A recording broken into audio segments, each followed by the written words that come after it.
और एक और बड़ी जानकारी, यूक्रेन का मॉस्को पर ड्रोन अटैक, रूस की ऑयल रिफाइनरी पर हमला। बड़ी जानकारी आपको दे रहे हैं।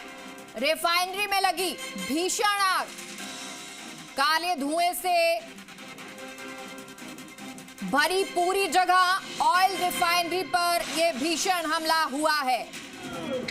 और ये तस्वीर आपको दिखा रहे हैं, रिफाइनरी पर हमला, ये भीषण हमला यूक्रेन का मॉस्को पर ड्रोन अटैक हुआ है। रूस की ऑयल रिफाइनरी पर हमला हुआ है और रिफाइनरी में भीषण आग लगी है।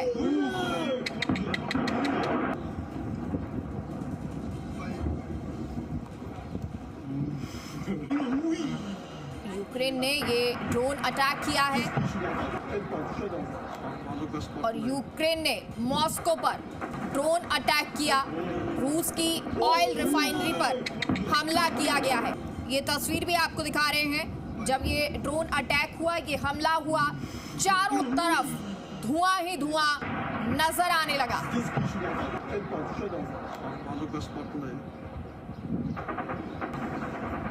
रिफाइनरी में भीषण आग लगी है।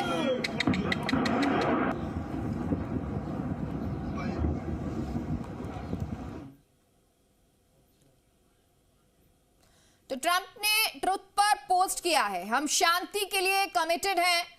ट्रंप ने कहा मिडिल ईस्ट के साथ में ये बातचीत हुई है।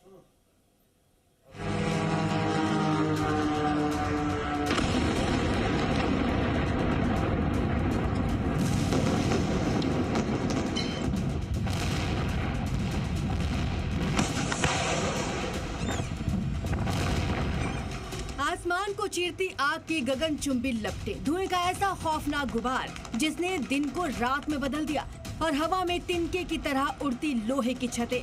पहली नजर में ये विजुअल्स किसी जागते हुए ज्वालामुखी के महाविस्फोट जैसे लगते हैं, लेकिन ये तस्वीरें किसी कुदरती आपदा की नहीं, बल्कि रूस की सत्ता के सबसे बड़े केंद्र मॉस्को की हैं। आग का ऐसा तांडव जिससे रूस की राजधानी मॉस्को थर्रा उठी।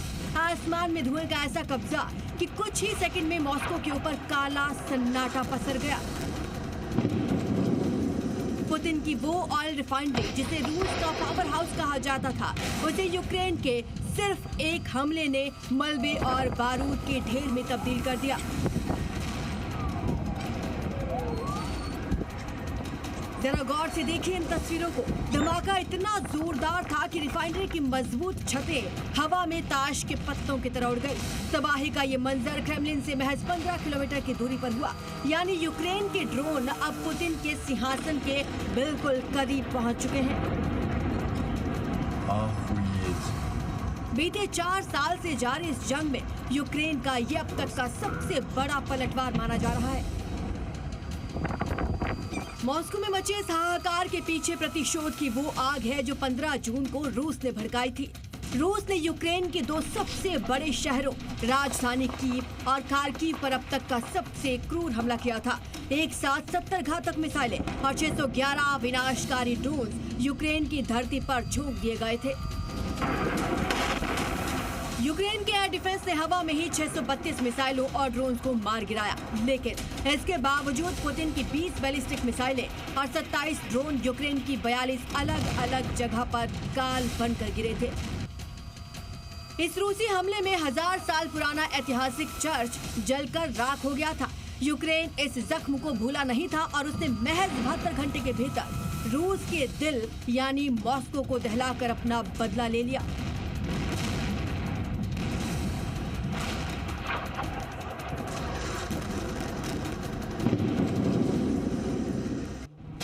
हैरानी की बात देखिए, ये बारूदी तबाही तब मची जब दुनिया में शांति के नए समीकरण बन रहे हैं। एक तरफ वाशिंगटन और तेहरान के बीच दुश्मनी खत्म होने की राह पर है। अमेरिकी राष्ट्रपति डोनाल्ड ट्रंप और ईरान के राष्ट्रपति मसूद पेजेश्कियान ने ऐतिहासिक शांति समझौते यानी MOU पर दस्तखत कर दुनिया को चौंका दिया। इतना ही नहीं, G7 समिट के दौरान डोनाल्ड ट्रंप ने दावा किया था ईरान के बाद उनका अगला मिशन रूस यूक्रेन के बीच जंग को रुकवाना है। अब इस महा हमले से ठीक एक दिन पहले ट्रंप ने फोन पर पुतिन और जेलेंस्की दोनों से अलग अलग बात भी की थी, लेकिन नतीजा मॉस्को के इस जलती हुई रिफाइनरी के रूप में सामने है। साफ है कि सुपर पावर अमेरिका भले ही शांति के बिसात बिछा रहा हो, लेकिन रूस और यूक्रेन मौका मिलते ही एक दूसरे को नेस्तनाबूद करने का कोई चांस नहीं छोड़ रहे। 4 साल से सुलग रही ये जंग अब किसी समझौते से रुकती नहीं दिख रहे। यूक्रेन के ड्रोन मॉस्को के आसमान में खुलेआम घूम रहे हैं और पुतिन का गुस्सा 7वें आसमान पर है। मॉस्को पर हुए इस प्रहार के बाद पूरी दुनिया इस खौफ में है कि पुतिन का अगला कदम क्या होगा। ब्यूरो रिपोर्ट, जी मीडिया।